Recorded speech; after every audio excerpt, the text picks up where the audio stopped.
Yo, what is going on, homies? It's your boy Stumped back for the OPTC video, and in today's video, we're diving into the 10-star KIZUNA Clash versus the Straw Hat Pirates with some teams that utilize a friend captain, TOBI ROPPO. Now, this is a Super Boss event, but in today's video, we're talking about the 10-star specifically, and if you guys didn't do any summons for the TOBI ROPPO, nor did you pick up Hawkins, you are going to want to pick up as many Super Boss tokens without utilizing your summons. So the best way to do that is to bring a friend captain, TOBI ROPPO. So in today's video, all the teams that you guys will see are including a TOBI ROPPO friend captain. Now, Blackbeard is the name of the game because Blackbeard is so good for this 10-star that it's not even funny. And it's so interesting because Blackbeard came out as part of like the PKA, but he literally just designed for this entire KIZUNA as well, which is so weird because we have a KIZUNA Legend, and this KIZUNA Legend just kind of does nothing for the Super Boss, nor does they really even do anything for the 10-star, in my opinion. It's just all about Blackbeard. So, Blackbeard is going to be the lead for all of our teams. So, let's talk about the Dex variation first. Again, we're using TOBI ROPPO as a friend captain. They are the recommended character, and Hawkins. I'm not including Hawkins because this is still a no new batch video. It's just a worldwide celebration batch video. TOBI ROPPO are the friend captain, but we don't have them on the team. Shooters, driven, and powerhouse characters get all the good stuff. On stage 2, the right-hand column is going to get block slots, and the left-hand side gets unfavorable. There's 5 turns of defense up and 5 turns of resilience. On the final stage, after level 31, because all these teams are built that way, there's normal attacks only, all the blow-away shenanigans, full immunity except for increased damage taken, a slot barrier for 2 Wano orbs. All orbs are turned to unfavorable slots, so if you're not using Wano slots or tandem slots or something like that, it's going to be a bad time. Your top row gets block slots, middle row gets unfavorable, bottom row gets bomb.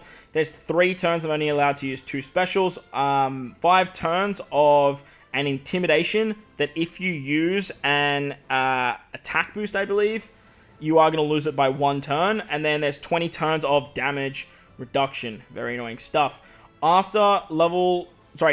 If you do a slot change for 1 turn, you are going to get all your orbs turned into block slots. So just be mindful of that if you are doing any orb changing shenanigans. But like I said, we are using a friend captain, TOBI ROPPO, with Blackbeard as our captain. Utilizing Blackbeard as our captain means we can just bypass all of those very annoying defensive shenanigans.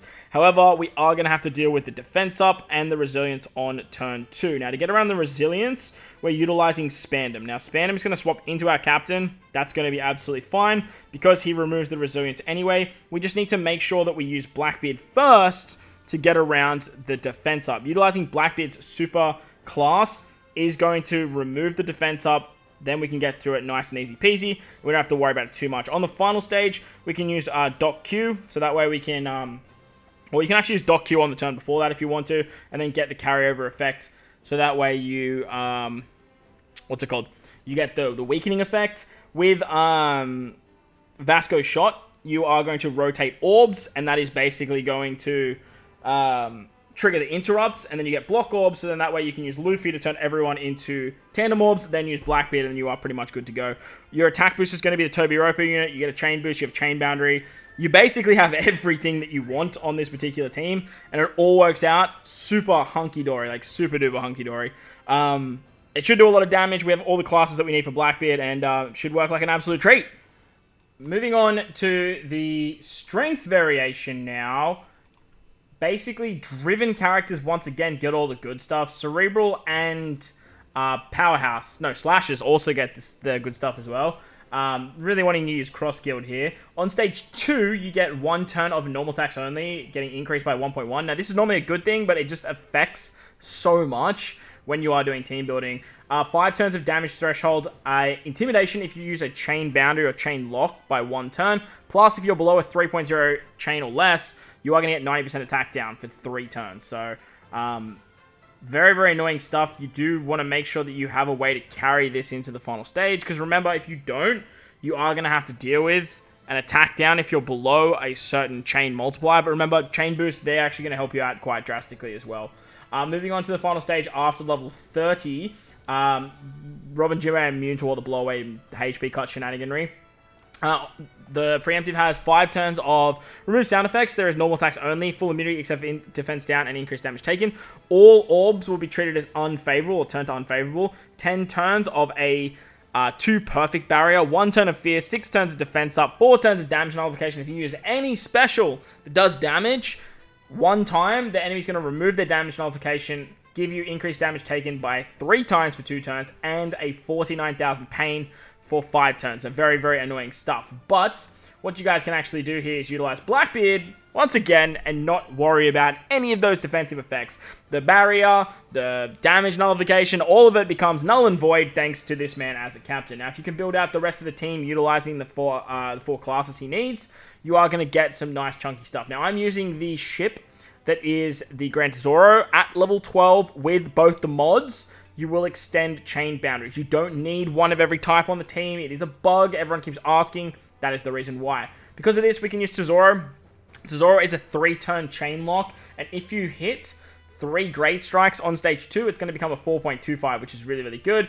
Plus, he gives you top orbs and bottom orbs matching, and then gives you that super orb lock as well. Moving on to the final stage, basically Tesoro covers all of it for you, which is great. Except you do need to get around Threshold, but again, Blackbeard's the man for that. On the final stage, you can use Cross Guilds. Cross Guilds going to apply that set target, which is basically just a free 2 times damage. They're also the slasher for the team. They're boosted. They're going to do some really, really nice stuff. We're utilizing Burgess as our attack booster. We did need to include one of the Blackbeard pirates on this team, so that way we can get access to his super type. He removes the duration of all barriers by 1 turn, and then removes block orbs and deals int damage to 1 enemy based on the number of slots. I'm not sure if this is effective because we don't have any block slots.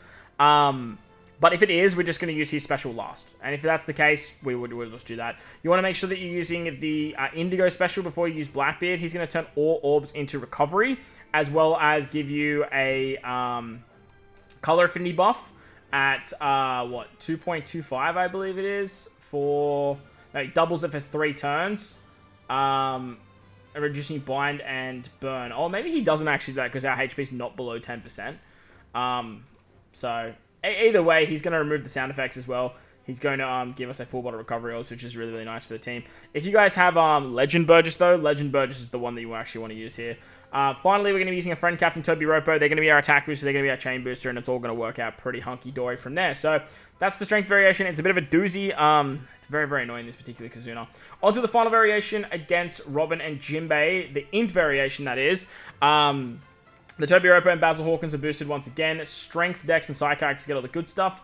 On stage 2, all orbs will be treated as unfavorable. There's 1 turn of damage null, 1 turn of... Oh, sorry, I think it's 2 turns, actually. Yeah, 2 turns of a slot barrier with a tandem orb for 1 turn, and then 3 turns of damage reduction. On the final stage, after level 30, because that's what we're dealing with, all of the blowaway stuff, obviously, 99 turns of normal attacks only. Full immunity except for increased damage taken and defense down. All orbs will be treated as 0.5, except for Super Bomb and Semler, as far as what I can see there. 7 turns of damage reduction and 2 turns of increased damage taken at 5 times. So you do want to have a character that can get around this, because you take 100,000 damage on defeat, and then they come back with 40% HP. After 1 turn, you get the fear and the special rest, which you will have to deal with, by the way. So what you actually want to do is, on turn 2, is you want to use the special of the TOBI ROPPO. And the reason you want to do that is because they give themselves a Wano orb, because they make quick orbs Wano, and unfavorable orbs get inflicted on stage 2. So you use their special, and they apply a buff that will overwrite the debuff that the enemy gives you for the final stage. Because it's 2 turns, you carry it into the final stage, and you avoid this line right here where you get 0.5 for pretty much every single orb. It's a very, very cheeky way of getting around it. Not only that, but they give you the tandem orb to get through the barrier too if you're not using Blackbeard. But we're using Blackbeard, so that barrier there don't matter. On the final stage, we're going to use Katakuri to give us an attack boost because we used the TOBI ROPPO on the turn before. This Katakuri is going to give us a full board of matching orbs, which is very, very nice because we have 5 strength characters. And you guys know what happens when you have 5 strength characters, or 5 strength orbs. You can use Blackbeard for 3 turns of an orb buff. He's going to apply increased damage taken because of the damage reduction that the enemy has. It is over 6 turns, I believe. After level 30, it's 7 turns, which is very annoying stuff. Even after, like, up to level 30, it's 7 turns, so you don't have to worry about that. It's a 3-turn buff, so it's very, very nice because of the revive. You can use Van Ogre. Van Ogre gives you a perfect buff, and then Doc Q gives you the clock buff, and then you get 3 turns of color affinity with, what's his name? Katarina Devon. Now, you really only have 2 units hitting with Tide Advantage here, but bringing the Blackbeard Pirates allows you to get the Super Tandem off and all that fun stuff that Blackbeard provides.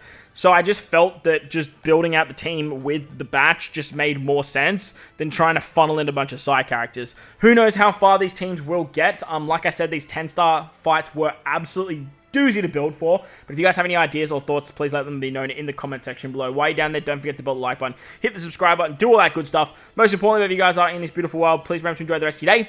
As always, homies, thank you all for watching, and I'll catch you all in the next one.